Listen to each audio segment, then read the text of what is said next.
Hello everyone. Today here we again the concept of power sharing. So in my previous video we had learnt about Belgium. So we learnt how Belgium accommodated social diversity and how power sharing helped with the accommodation in Belgium. So in today's video we are going to continue with the chapter of power sharing and we learn about Sri Lanka. Same as it is, we have learned about Belgium. We'll also discuss and we'll learn about the concept of the country called Sri Lanka. Okay, we'll start. We are going to learn about the country called Sri Lanka. As we learned in Belgium concept, in Sri Lanka, we'll start with introduction of Sri Lanka. Introduction of Sri Lanka.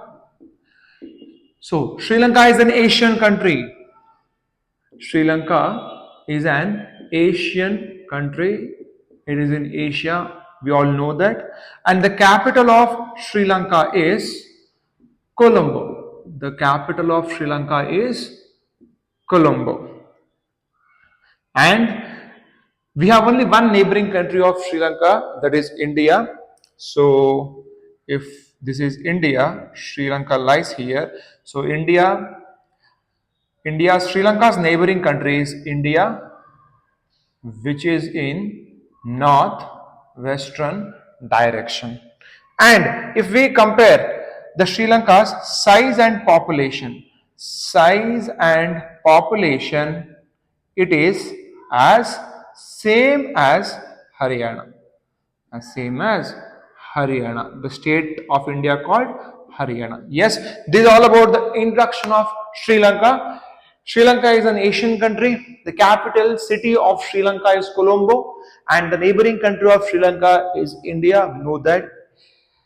India is in northwestern direction of Sri Lanka. So if we are in Sri Lanka, India lies in northwestern direction.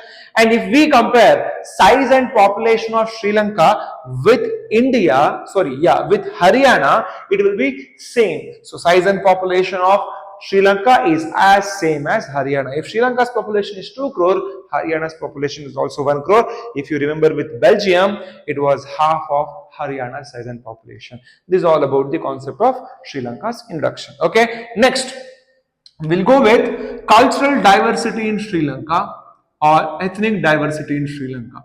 Cultural composition of Sri Lanka. Cultural composition.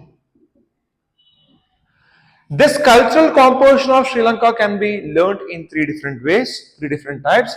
First is linguistic composition. Linguistic composition or linguistic diversity.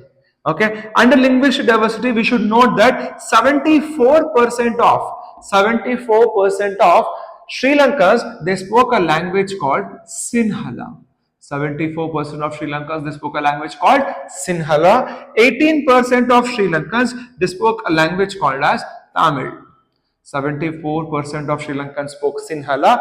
18% of Tamilians, they spoke language called Tamil. And out of this 18%, 13% were Sri Lankan Tamils. 13% were Sri Lankan Tamils. Okay, and 5% were Indian Tamils. 13% were Sri Lankan Tamils, 5% were Indian Tamils. Done. So this is all about your linguistic composition of Sri Lanka. 74% of people speak Sinhala language, 18% of people speak Tamil language. Out of the 18%, 13% are Sri Lankan Tamils. What do you mean by Sri Lankan Tamils? Sri Lankan Tamils are those people who belong to Sri Lanka. They are natives of Sri Lanka and their forefathers are born and brought up in Sri Lanka.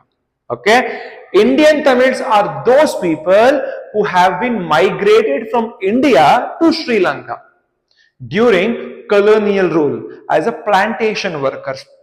For example, if I am born and brought up in Sri Lanka, but my grandfather was migrated from India to Sri Lanka during British rule, I still become Indian Tamil. I am not Sri Lankan Tamil.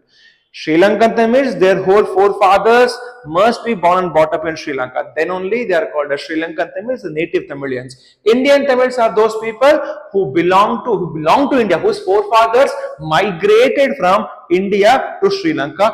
The neighboring, the state which is very near to Sri Lanka is Tamil Nadu. So they migrated from Tamil Nadu to Sri Lanka during British time.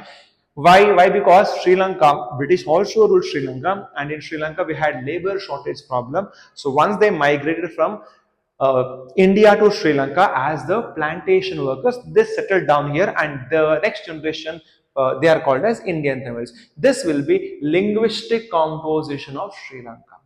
Okay, and under cultural composition, I have one more type. I call it as regional diversity. Regional diversity. How does this regional diversity work? It is simple. If this is Sri Lanka's map, okay, this part of Sri Lanka, that is north and northeast of Sri Lanka, were dominated by Sri Lankan Tamils. So in Sri Lankan Tamils, ST stands for Sri Lankan Tamils. Sri Lankan Tamils lived in, and they were dominant in north and northeast region. North and northeast region. Okay, this part is called as South Central region. South Central region. And Indian Tamils, IT stands for Indian Tamils. Indian Tamils were dominating in South Central region. South Central region. And obviously, if the Sinhalas were more in number, there were 74% of Sinhalese, and they were spread throughout the country. This kind of division is called as regional division. Based on the region they lived in, their diversity can be divided. Okay, here the regional division looks like this. North and northeast region was dominated by Sri Lankan Tamils. South Central region was by Indian Tamils, and obviously the Sinhalese were spread throughout the country. Okay, now we have some places which need to be noted. Here we have a place called Jaffna, Batticaloa, Triconamalai, Kandy, Colombo. Remember, there are 5 places mentioned in your book. Jaffna, Colombo is on west side. So here Colombo is the capital city. Kandy is a place where it is in South Central. So obviously when I tell South Central, Kandy, Kandy, Kandy was dominated by Indian Tamils. And obviously here we have Jaffna, Batticaloa, Triconamalai. So 5 places which has been mentioned in your textbook. Okay. And third type of diversity is religious diversity. Religious diversity. Based on religion they follow. Based on the religion they follow. This kind of division, 3 division has been not mentioned in your textbook. But I have made this to make sure that you people understand easily, and it is easy to remember, and it is easy to represent the answer. For evaluators also, it is easy to correct the answers. Okay. Religious diversity. Yes. 74% of people who spoke Sinhala language, almost they followed Buddhism. They followed a religion called as Buddhism. Okay, and 18% of Tamilians, they were following 2 different religions, that is Hinduism and Islam culture. Hinduism or Islam culture. And we had special mention, we had 7% of Christians. 7% of Christians in Sri Lanka. So if someone asks you what is the religious diversity, tell them that we have 4 important religions in Sri Lanka, and the dominating religion is Buddhism. 74% of Sinhalas, they they followed Buddhism, and 18% of people who spoke Tamil, they were following Hinduism and Islam culture, and 7% of Christians. So this will be your concept of introduction plus diversity. So here we have introduction of Sri Lanka, and here we have diversity, linguistic diversity, regional diversity, and religious diversity. Okay, now The next concept is, I've already mentioned, wherever there is diversified people or wherever there is a diversity, the chances of conflicts are more. The chances of conflicts are more. We'll see what exactly happened in Sri Lanka. In Sri Lanka, there was a policy followed by Sri Lankan government, and the policy is called as majoritarianism. The name of the policy is majoritarianism.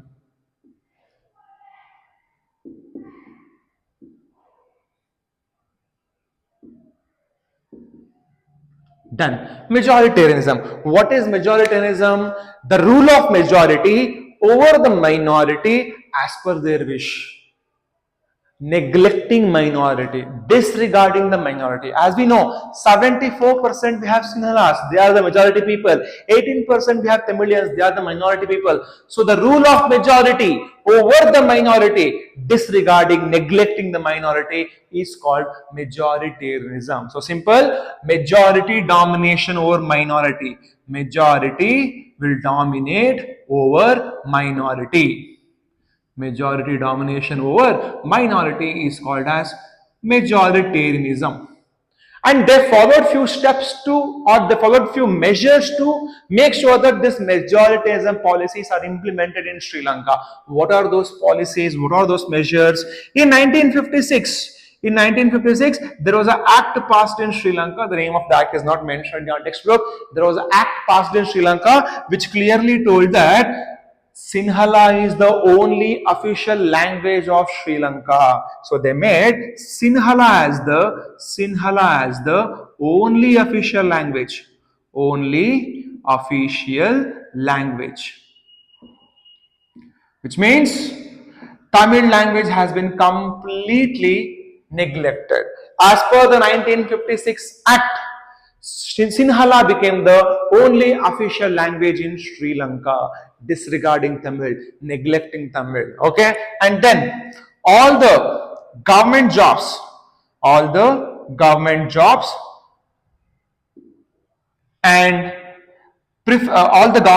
and university positions,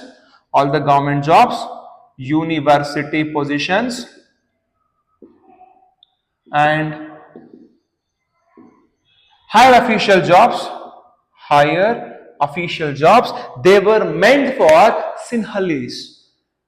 This is called as preferential policy. All the government jobs, university position, higher order jobs in the government, bureaucratic jobs in the government, they were specially meant for Sinhalese, again neglecting Tamilians. Okay, and the Sri Lankan government fostered and promoted Buddhism. The Sri Lankan government fostered and promoted Buddhism. What's wrong in that, sir? They can promote any religion they want, right? No. Sri Lanka was also a democratic country.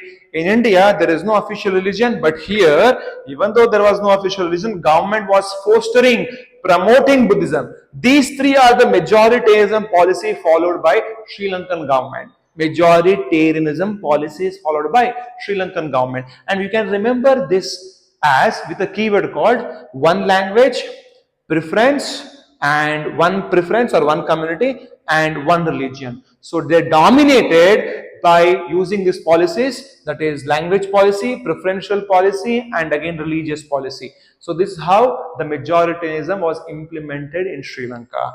And if majoritarianism is implemented, what would be the condition of Tamilians? Do you think Tamilians feel happy now? Obviously not. What happened? Tamilians felt neglected, and we are going to learn this concept, how Tamilians felt and what happened to them through the concept of effects on Tamils. Effects on Tamils. When majoritarianism was implemented in Sri Lanka, what exactly happened? There was a negative effect on Tamilians. What was that negative effect? Tamilians felt that they are completely isolated. Tamilians felt they are completely isolated, they are neglected, isolated or neglected, they are alienated, and they felt that they are left out. Why? Because in their own country, they have been not given any of the preferences, their language is not recognized, they don't have government job opportunities, They don't have equal opportunities, and obviously they feel isolated, they feel neglected. Okay, and no political parties was sensitive towards them. No political party or organization was sensitive towards them. Was sensitive towards them, which means they were not helped, or they were not, what is that, questioned, or they were not sensitized by any of the political parties. No organization gave support to them, and they were completely isolated. And they also felt that even constitution is against them. They also felt even the constitution of the country called Sri Lanka is against them. So this was the main important effects on Tamilians. Okay, so when majoritarianism policy was introduced, obviously they had this bad negative effects on Tamilians. They felt isolated, no political parties, no organization was supporting them, and obviously even they felt that no constitution is against them. Sorry, they felt that constitution is also against them. And now what happened? These Tamilians started to revolt. Okay, Tamilians started to revolt, and they kept some demands first. Okay, now we are going to learn demands of Tamilians.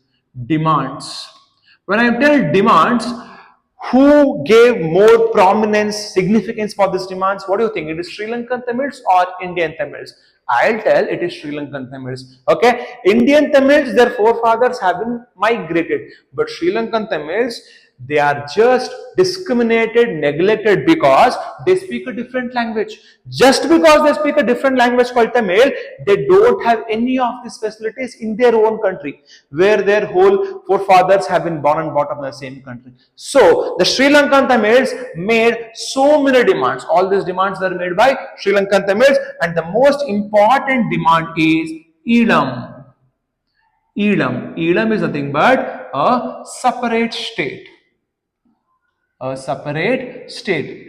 We can also call it as provincial autonomy. Provincial autonomy. What do you mean by that? Simple. They demanded a separate state where there should be no interference of Sinhalese.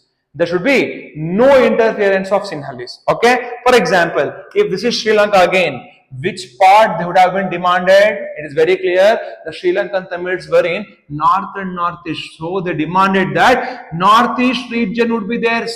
North and northeast region would be theirs, and they would rule themselves. There should be no interference of Sinhalese, and that is called as Elam. For this, they also started an organization called as LTTE. It was mentioned in your textbook earlier, but it has been removed now. LTTE stands for Liberation Tigers of Tamil Elam. Liberation Tigers of Tamil Elam. It was considered to be a bad or a terrorist organization by Sri Lankan government, but Sri Lankan Tamils formed this, and they fought for a separate state. I just mentioned this because you want to know, you want to understand that what exactly Elam means, a separate state. They also demanded recognition for their language. They also demanded recognition for their language.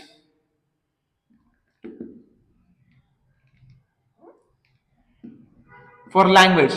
Which language? Obviously, they spoke Tamil language. They demanded recognition for Tamil language. As we can see, only Sinhala was declared as official language as per the majoritarianism policy of Sri Lanka. Now they're demanding that they want Tamil to be recognized. And they also demanded equal job opportunities. Equal job opportunities. Obviously, you all know that here they have been neglected, so they demanded equal job opportunities. So these are the demands of Sri Lankan Tamils. What do you think? The Sinhalese government will fulfill these demands? No way. The Sinhalese government did not fulfill this demand, and that led to civil war in Sri Lanka. Okay, so now we are going to learn civil war. What is a civil war? You people have heard about war, but what do you mean by civil war?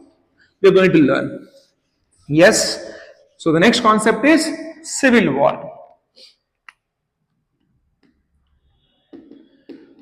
What is a civil war now? Civil war has some features. I'll write one by one. You can make your own definition. First, the war must be fought inside the boundary of a nation or within the boundary of a nation. Within the boundary of a country. Boundary of a country. Okay? Then it must be between two groups of same nation. Two groups or communities, or it might be between government versus community, anything. Yes. Intense. The war must be intense. How can it be intense? With the usage of war weapons. Done. We learn what is civil war now. Civil war is so simple. If two group of people fight within the boundary of a nation, we call it as a civil war. But remember, okay, for example, if Hindus and Muslims, two group of people fight within the boundary of a country, there's a conflict in these two people within the boundary of the country, it cannot be called as a war, it becomes a riot. Then what is exactly civil war? Two different group of people fight within the boundary of a nation and the conflict appears to be so intense like a war. It is an intense conflict. How we can call it as intense? They are using weapons like weapons and arms and ammunition. So civil war is a war fought between two different group of people within the boundary of a nation, and the war appears to be so intense because of the usage of arms and ammunition, and that is called as civil war. In Sri Lanka, obviously the civil war was between Sinhala's government versus Tamilians, and here the war happened, the civil war happened with the usage of arms and ammunition, and this civil war led to lot of disadvantages or negative impacts. So here again, what we are going to learn? Effects of civil war. So effects of civil war.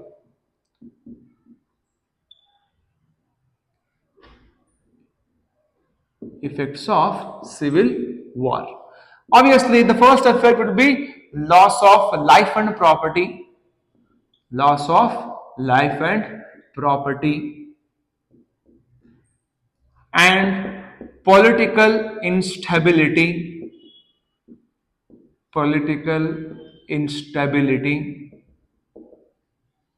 Then, most important, it is migration, or you can use the word called refugees. Yes, what exactly happened? When there's a war between two different group of people, we can expect loss of life and property because of usage of arms and ammunition. A conflict was so intense. Yes, then political instability. It was not easy for a government to rule and control that particular state or the country. So administration was not that easy. Political instability occurred, and finally it is migration. So many people migrated from Sri Lanka to India because they were not able to face that effects of the war, consequence of the war. So they wanted peace, and they were migrated to India. And finally, remember that the civil war ended in 2009. Civil war ended in 2009. Done. So once you learn about the effects of civil war, the concept of Sri Lanka is done. If we compare Belgium and Sri Lanka, there are a lot of differences. In Belgium, powers were shared. In Sri Lanka, there was concentration of power. So there was a negative effect seen in Sri Lanka and positive effect in Belgium. In Belgium, people lived peacefully without any conflicts. That is called as accommodation. But in Sri Lanka, just because they did not share powers with Tamilians, they had to face the civil war. And you can see the effects of civil war also. So there's a 5-mark question. It is very simple, and you people can try out for yourself. Just write answer for this question. Okay, the question would be like, how did Belgium and Sri Lanka handle their social diversity? I'll repeat, how did Belgium and Sri Lanka handled their social diversity? Okay, yes, so this was part 2 of our sharing chapter, and we have learned about completely about Sri Lanka, the whole information about Sri Lanka. In next upcoming videos, we learn about what is moral reasoning and prudential reasoning, and also about the forms of power sharing. There are totally 4 to 5 different forms of power sharing, and we are going to learn about that also. Okay, yes. So here we complete our concept of Sri Lanka, and thank you.